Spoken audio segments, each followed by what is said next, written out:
Welcome back to the morning show here on the Arise News channel. The security situation all over Nigeria is still evidently very fluid. Killings, maimings, kidnappings are still going on practically everywhere, almost unabated, despite the expressed best efforts of security agents. Earlier this week, another clergyman was abducted almost in the very vicinity where another of his colleagues was murdered in cold blood not too long ago in Enugu State in the southeastern part of Nigeria.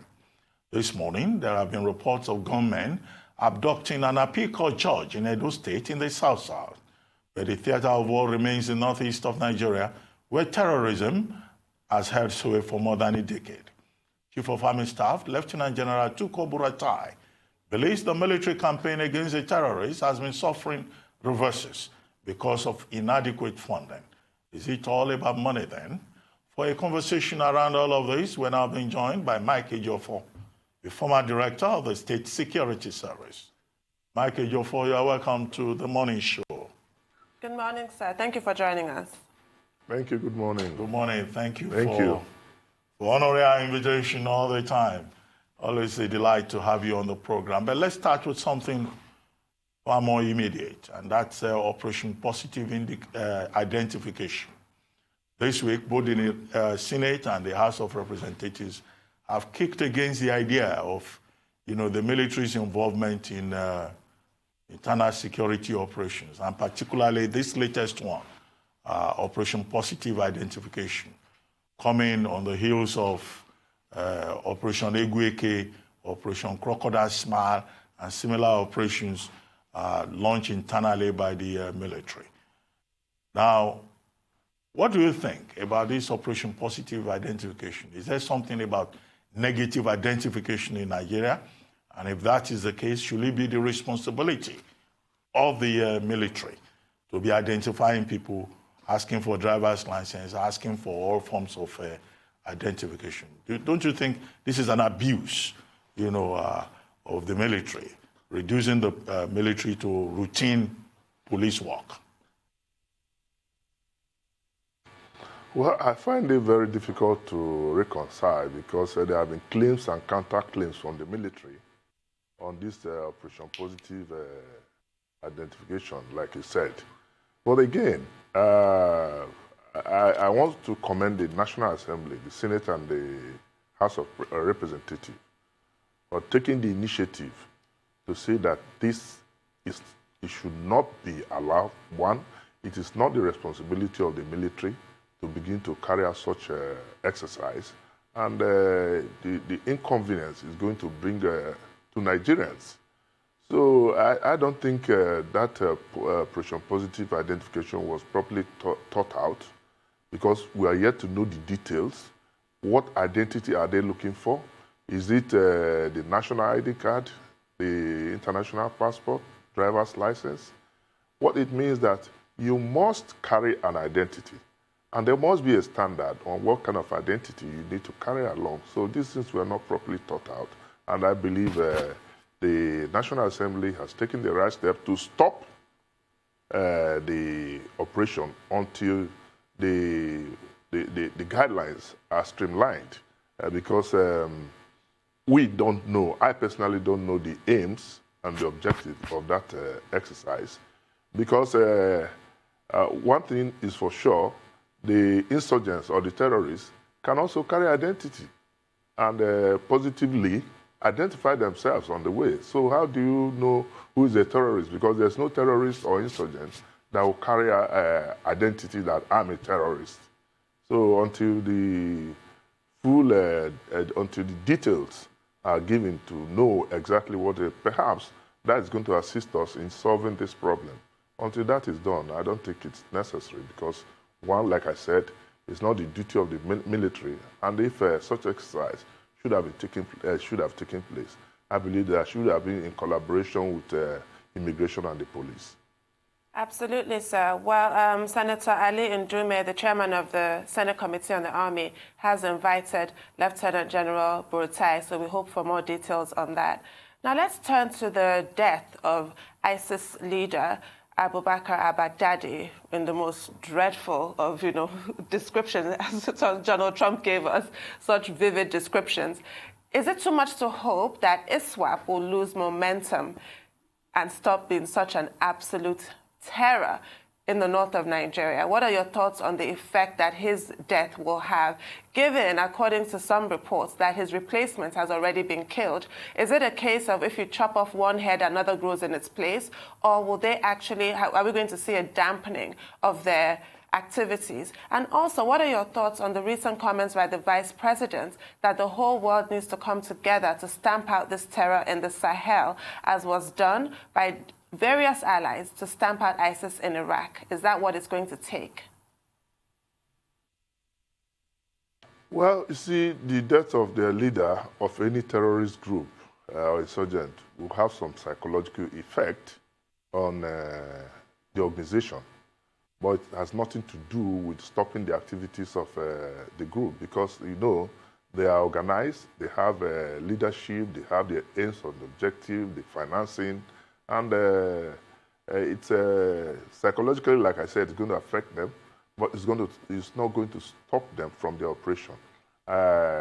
It's a step, a positive step taken to have eliminated their leader, and like the ISWAP, that's the Islamic State of West Africa, it's the activities you can see is still is on the increase. Like in Nigeria, for instance, you see the activities of Boko Haram, even though they are restricted to certain part of Nigeria, like the northeast, you can see that they spread. You see, they are now attacking the military, attacking government institutions, and well, I think what we should do is to re-strategize and see how we can fight this scourge. Like you said, the Vice President, the statement he made, insurgency, terrorism is not a war that can be fought by one country. So we need collaborative efforts of all the countries, especially in the West African sub-region, to come together. I think it was only 2 days ago, there was some major shake-up and the headship of the multinational joint task force from Nigeria. A new person has been named. And I think that tried to reinvigorate the operations and see how we can make success in the West African sub-region. But I also believe that our security agencies, especially the National Intelligence Agency, should intensify more efforts to see that some of these foreign collaborators are identified with a view to checking their activities within the sub-region. We're still on the military and internal security operations. I mean, the military, they will argue that it's a constitutional duty for them to provide, to get involved in internal security operations. Section 217 of the 1999 Constitution allows them to do so. Section 8, subsection 1 of the Armed Forces Act allows the president to call in the military when there is a breakdown of law and order. And also Section 305 empowers the president. But in all of these, frameworks, it's supposed to be a limited engagement, to be a form of assistance. And we saw the military playing a role during the Civil War, during the OD crisis, during the Just crisis, and also, of course, they are involved in Boko Haram. But it looks like, the military is almost taking over. Do you think that the president, in exercising his powers under the framework that I've pointed out, is abusing the military, and that it's better to just allow the military to focus more on their core mandate, particularly as we still have challenges with Boko Haram in the northeast, and our borders are so porous, and we need a lot in terms of protecting territorial integrity? Well, I think the statutory responsibility of the military is defense and protection of our territorial integrity. Military should not be involved in maintenance of internal security. But what have we seen these days? The military is fully deployed in 36 states, to the point they are now talking of Operation Positive Identification. So what would the police be doing if military is so massively deployed? Like you said, I don't think the president should be blamed for it. But like I said, we have a lot of security challenges that the police alone, under this present circumstance, cannot handle. A justification for deployment of military in 36 states and the Abuja Federal Capital Territory. Like I said in one of my interviews, you know, we don't used to see the military. In my hometown, when we were young, there was this captain, Captain Waka. When he's on leave and he comes home, we see the way he walks because you hardly see the military. If you see him walking, you say, ah, that's a soldier going. And you begin to follow the footsteps to say left, right, to see, because you hardly can see the military. But what do we have today? The military has virtually been demystified. They are everywhere, and also being corrupted. Before they got, earlier in their operations, when they got into these internal security operations, they hardly collect money. But what do you see now? They've been corrupted. At roadblocks, they collect money openly and brazenly. And because we have exposed them to the vagaries of Nigerian society, that's what you get. And it's quite unfortunate. The earlier we re-equip the police and let the military do their statutory function, the better for us. That's a really great point about the demystification of the military and just the way the perception of the military has dropped in the minds of the public over the years. Now, I wanted to ask you, leading on from that, you have identified serving military men, or you have said serving military men are involved in kidnapping. Can you expand on that? That's another way that the military has been completely degraded in public perception. But we have to take a short break now. When we return, I'd love to take your answer on that question. Please stay with us.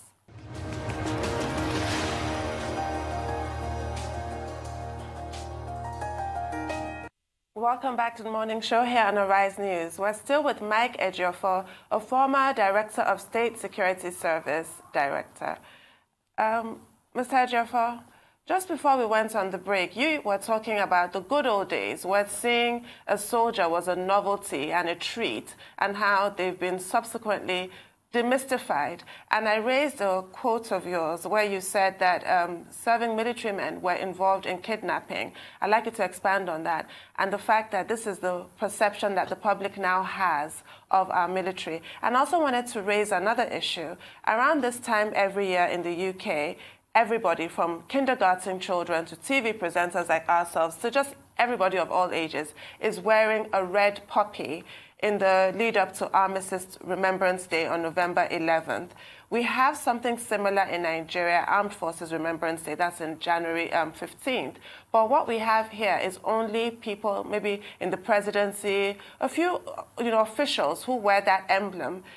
The general public should also sort of have a different orientation of our military and be able to contribute to this emblem fund, should we not, the way that it's done abroad, because the poppies that everybody buys for £1 each contribute towards, serving veterans, injured veterans, towards their pensions, towards supporting their widows and what have you. What is it going to take for Nigerians to have that kind of reverence and respect for our military?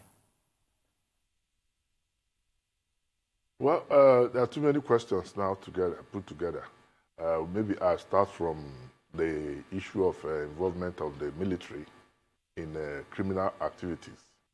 I wouldn't have liked to visit this issue again because I've virtually overflogged it, but just because you raised it.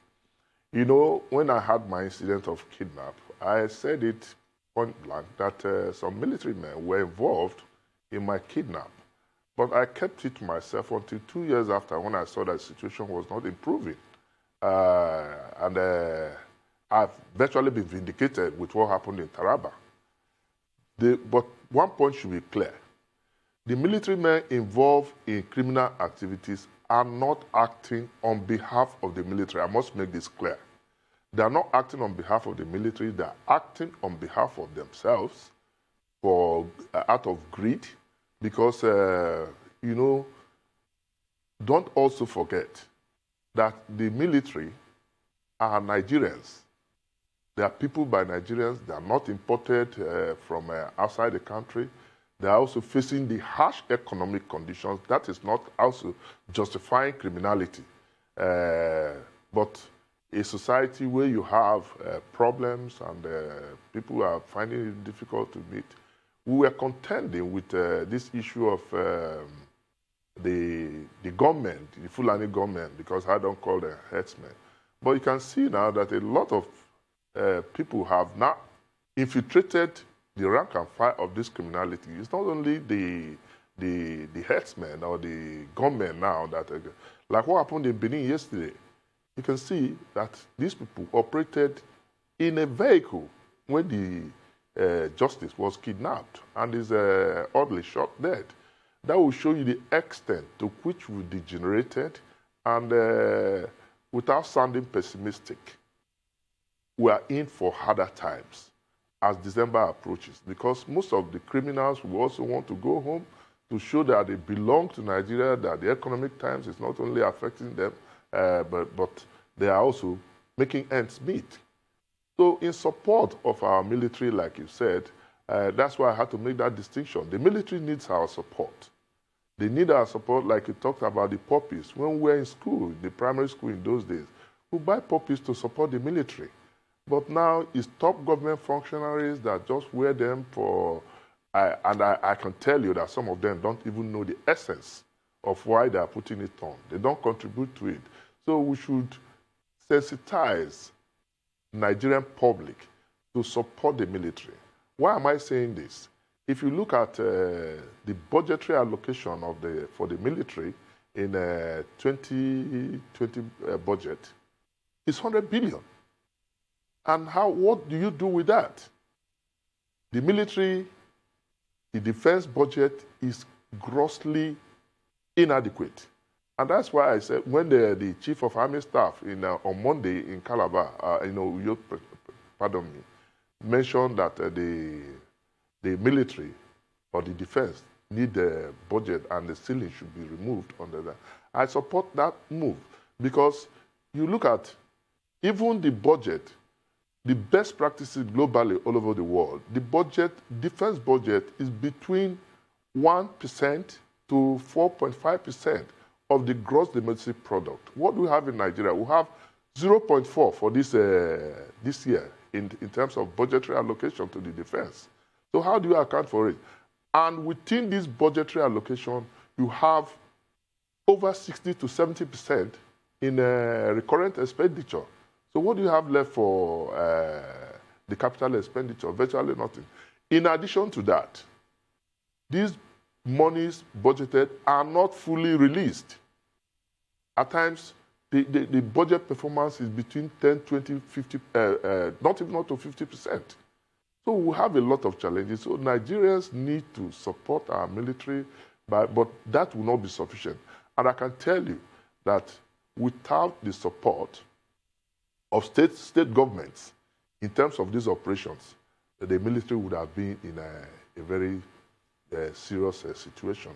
So we need to reprioritize, re-strategize our security architecture, because without security, there won't be any meaningful development. So we must prioritize our security to ensure that they are adequately taken care of. Yeah, the point you've just made about better funding of the military and defense operations, the same point was made by Senator, I think, Ali Ndume, when recently the National Assembly Joint Committee on National Security visited the Northeast. But, I mean, funding is the usual fall guy. The police will insist they need funding. I'm sure your former department will also ask for more funding. But should we have a situation whereby the military, continues to be engaged in internal security operations? What other things can we do beyond funding to make sure that, the military, we do not have, instead of what we call a police state, an army state, as seems to be the case now? Do we need to legalize the rules of engagement for soldiers to make sure it's not just guidelines? Do we need to give soldiers training in human rights issues? Because you recall that Operation Crocodile Smile 3, The major complaint from the Niger Delta was that these soldiers were just harassing people anyhow, killing people anyhow.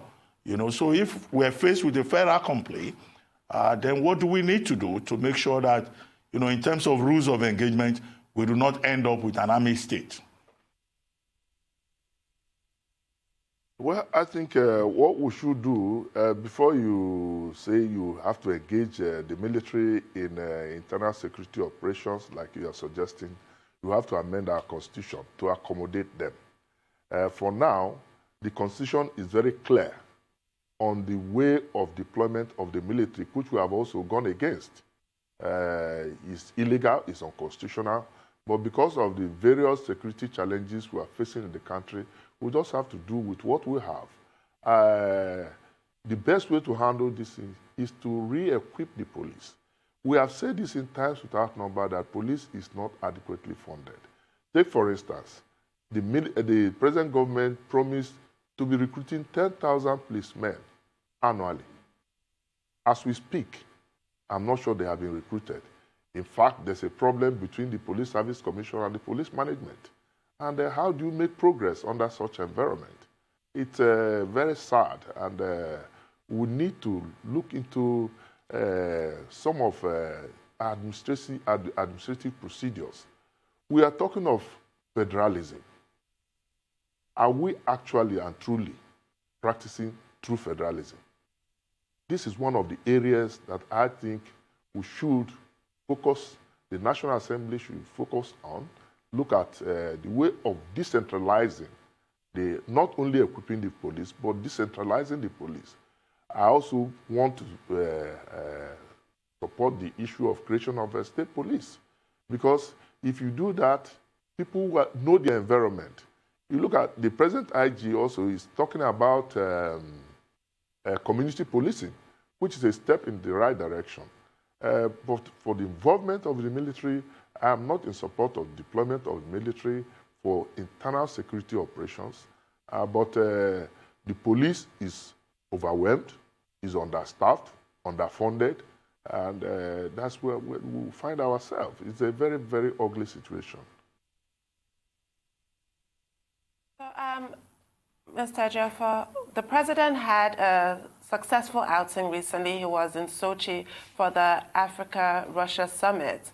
And Russia has said they will supply 12 attack helicopters to Nigeria, which is good news. But how would you like to see that military collaboration happen for maximum benefit? But we're going to take a short break, and when we come back, I'll take your answer. Please stay with us.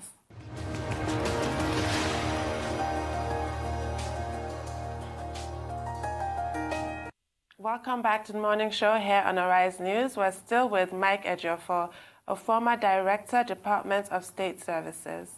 Mr. Ejiofor, before we went on the break, I was asking you how best Nigeria can capitalize on this renewed relationship with Russia. Russia is supplying 12 attack helicopters, but what direction would you like to see this collaboration take? Well, you see, like I said at the beginning of this program, terrorism is a global crime that should be fought globally. Much as I agree that we need support from Russia, the terms must be clearly defined. You know, we're indebted already to trillions of naira in terms of external borrowing. And there's one thing, too, that must be clear. No country will want to offer assistance free of charge. So we should know that. Even in Freetown, there's no free lunch.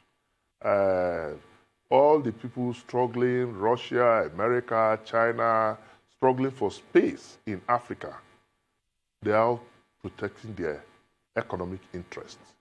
And we should be very careful in accepting such gestures that are not tied with strings. But, like I said, if they are doing it in good faith and Nigeria has anything to exchange for it, like our oil, they're fine. But one thing I must continue to emphasize is that we must be very careful in accepting such offers before we are recolonized. Well, I mean, Nigeria is signing a military technical cooperation agreement with Russia. And then part of the discussion in Sochi was about business investment, you know, in Nigeria by Russian business sector, and also, of course, collaboration in our oil and gas sector. So it wasn't just about helicopters. There was a lot. But let me ask you another question, which is related to security. Now, this is the story of NGOs, non-governmental organizations, particularly international non-governmental organizations, alleged to be supporting Boko Haram insurgents. Only yesterday, there was a story in the news that the federal government has now decided to lift the suspension on two groups, Action Against Hunger and I think Mercy Corps. Now, as a former intelligence officer, what do you think of that story? Because the military, disclosed it. Then the committee led by Senator Ali Ndume that went to the Northeast also came back and said, oh, some NGOs are aiding and abetting terrorism in Nigeria. Is it really possible? And if it is the case, where did we drop the ball on this matter? Well, I don't have facts to say that some non-governmental organizations are supporting Boko Haram. But the government has the facts, they have said it, and they have their reasons for acting possibly on intelligence. But one thing must be clear. In intelligence practice, it's known that some of these organizations, non-governmental organizations, international organizations, are fronts being used by some hostile intelligence services. So you cannot determine exactly their aims and objectives until the activities are established. But I don't see any reason or rationale why any non-governmental organization should be supporting the cause of Boko Haram. It's weird, it's bizarre to me that they should be supporting, like Action for Hunger that you said. I think these people are working on a humanitarian basis, taking challenges of humanitarian problems, like the issue of distribution of food and all this. So if they're taking care of displaced persons, I don't think that would be enough reason to say that they're actually supporting the cause of Boko Haram. I don't have the facts. That's the truth. So I want to ask you another aspect to this fight against insurgency. Lieutenant General Buratai was lampooned in the media and on social media for saying that spiritual warfare is necessary. That's what he was advocating. But he explained, or he clarified his view, saying that what he meant was that the ideology behind these terrorists, it needs to be attacked. And then he also pointed to fake news and hate speech as another component fueling terrorists and their activities. What are your thoughts on all of that? Well, you see, Nigeria is a very religious country, but not godly. That's the way I see it. So maybe the Chief of Army Staff must have exploited the opportunity of Nigerians being religious to ask for prayers. I'm a Christian. I believe in prayers. So if he says we should call for prayers, I don't see anything wrong with that. That will also confirm that the challenges are huge, and he needs the support of everybody through prayers. But prayers without works, like I said, is nothing. We should pray, but also work. On the issue of the statement credited to the Chief of Army Staff, you agree with me that the social media, in fact, fuels some of this problem through hate speech and fake news. They will bring old, maybe 3 years ago video that never happened in Nigeria, and they tell you they are killing Nigerian soldiers. And this is a fuel that burns the aims and objectives of the terrorist organizations. And they will feel happy that their activities are being advertised or publicized. So it fuels their activities. So I want to caution, especially the conventional media, not to get involved with these fake news and promoting widely the cause of these terrorist organizations. You see some pictures, videos that, you know, are not supposed to be aired, but in the social media, they air it. And it's a very sad situation. I want to support the Chief of Army Staff in this direction, that our people should also play down on the activities of these insurgents, because they need publicity to survive. Well, I mean, you've just talked about the social media, and the federal government, we're told, is considering controlling, regulating the social media. Given what you have said, do you support the move to regulate and control social media? And do you think it's achievable? Well, if the government feels it's going to regulate the social media, laws are there already established to check such activities. So I don't see the need for extra activities of government to check the social media, except, of course, there's an intention to clamp down on some certain areas like the social media. But we must be responsible and responsive in our dissemination of information. That's my point. I don't know how government intends to achieve this by regulating the social media. I thought I heard of a fine of 5 million and all this thing. But the more there's law, there's already existing law, or a new law is going to be established to check all this. So these are challenges that government must sit down, think out straight before embarking on this. Otherwise, people will look at it as clamping down on the media. Now to the Bayelsa elections coming up in November 16th. The DSS has come out to say that they have politicians from the main parties under surveillance for movement of arms. What are your concerns with regards to security during the elections? And also the role of politicians. We all know it's politicians that sponsor a lot of the violence. How can DSS and other security agencies curb those excesses? Well, I'm happy you asked that question. It's simple. The election in Bayelsa and Coogi State is going to be keenly contested, and I personally expect violence because of the stakes in the two states. It's not a general election, it's a gubernatorial election in this state. The incumbent in one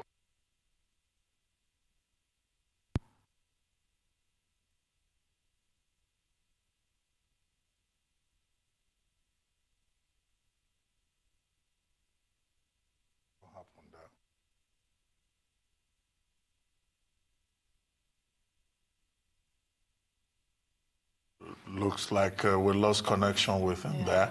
And he was just going to talk about an interesting subject, the November 16 elections in Coogi and Bayelsa State, where security personnel will again play a major role. And he just mentioned that he expects that particularly in Bayelsa there will be violence. And then, of course, in Coogi State, given the sharp divisions in that state, it may not be surprising if there is also violence there, which means that the security agencies, they have a big assignment ahead of them to support INEC to deliver, with the INEC chairman saying that they are prepared and electoral offenders will be brought to book. What was that thing that he said? He said he read the riot act, the last time we discussed the subject. So we'll see how it plays out, but definitely the security agencies will have a role to play. And we will not expect to see either in Coogi or Bayelsa State any form of militarization. Absolutely. I hope we'll regain connection with him before our time on this segment with him runs out, because I would have loved to ask him a question about border management. the issue of the closure of land borders and what this means in terms of security and in terms of relationship with our neighboring countries and in terms of the quality of intelligence that is available to the Nigerian government. Is it the normal thing to close borders and begin to gather intelligence? Is intelligence gathering an episodic thing or something that should be procedural and systemic? But I hope we'll regain connection. I'm interested in the answer to that question as well.